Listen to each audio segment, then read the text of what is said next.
Hey guys, today we are going to be talking about congruent triangles. Okay, so first of all, the first thing I want you to know and remember is what does congruent mean. I'm actually going to skip down here. That's the little sign. You make an equal sign and put a little squiggle over it.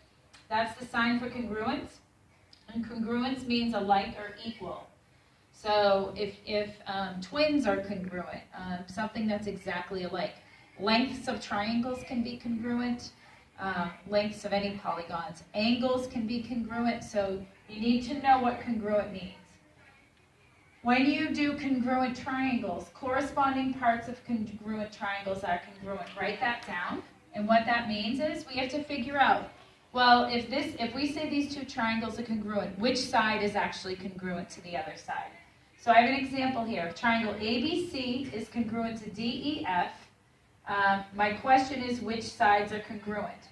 You have to go by the order of the letters. So in other words, side AB are the first two letters. They're written along with corresponding with DE. So AB and DE are corresponding sides. Okay, then we're going to go to side BC, the second letter and the third letter, and EF. That means that BC and EF, because of where they fall, where it says if ABC is congruent to DEF, that means BC is congruent to EF.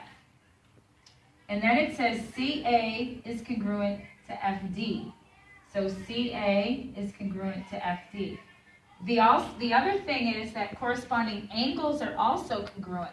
So A is congruent to D, B is congruent to E, and C is congruent to F. So the way you would write that is angle A is congruent to angle D, angle B is congruent to angle E, and angle C is congruent to angle F. Now if I give you this, you can write all this and the sides. I would also write AB is congruent to DE and so forth without even looking at the picture, because I can just tell by the orders of the letters. It starts getting confusing when they take the triangle and they tip it a different way, because then you have to do some manipulation to figure it out. Okay, here's another thing. If two angles of one triangle are congruent to two angles of another triangle, then the third angles are congruent. For example, if I tell you this is 50 and that's 50, then I know that angle K is congruent to angle N. So I'm going to make a little line like that, a little line like that. If H and M are both 65, those are also congruent. So I have angle H is congruent to angle M. Because we have two triangles congruent to two angles of a triangle congruent to the two angles of another triangle, I know for sure when I add these up and subtract from 180, so let's do that. 65 and 50 is 115. To figure out that third angle, I'm going to do 180 minus 115, and I'm going to get 65.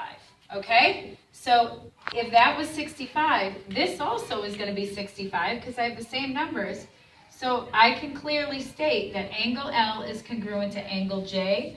And you don't actually have to do all that work. If you know two angles in a triangle are congruent to each other, you know the third one's going to be the same, okay? Be congruent. Okay, I drew this other shape here because I wanted to flip it around and show you. LO, which side is that congruent to? It's congruent to the side that has the one slash. So as you can see, this shape is flipped. So you have to look at where the hashtag, the little slashes are. So I can write LO is congruent to SR. Now if I gave you that this was 6x and this was 12 and I said solve for x, because these two are congruent, you can always set congruent things equal to each other. Okay, so I'm going to divide by 6 and I'm going to get x equals 2. All right, so question for you. LM. What part over here, what is the corresponding part to LM?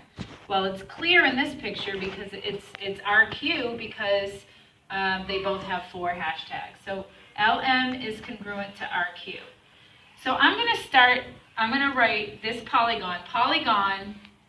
I'm going to just go LM LMNO. Polygon LMNO is congruent to. Now I have to figure out which ones it's congruent to, which order. L has 1, this angle has 1. So that means L is congruent to R. Then I went to M and it has 4. So I have to go to the right one. This is supposed to have 4. Q would be the next one. Then I go to the one that has 3. This is the one that has 3. P would be next. And then finally the one that has 2 is LMN. That should have been O. I don't know what I did there. And then R, wait a minute. What did I just do? This is 1. This is 4. This is 3. And then finally S. Okay, so I can say these two angles are congruent because they're corresponding. These correspond, these correspond, these correspond. This side and this side are corresponding. So that's what it means to have corresponding parts. So in your problems, you're going to be shown some parts, and it's going to say this one is congruent to this one.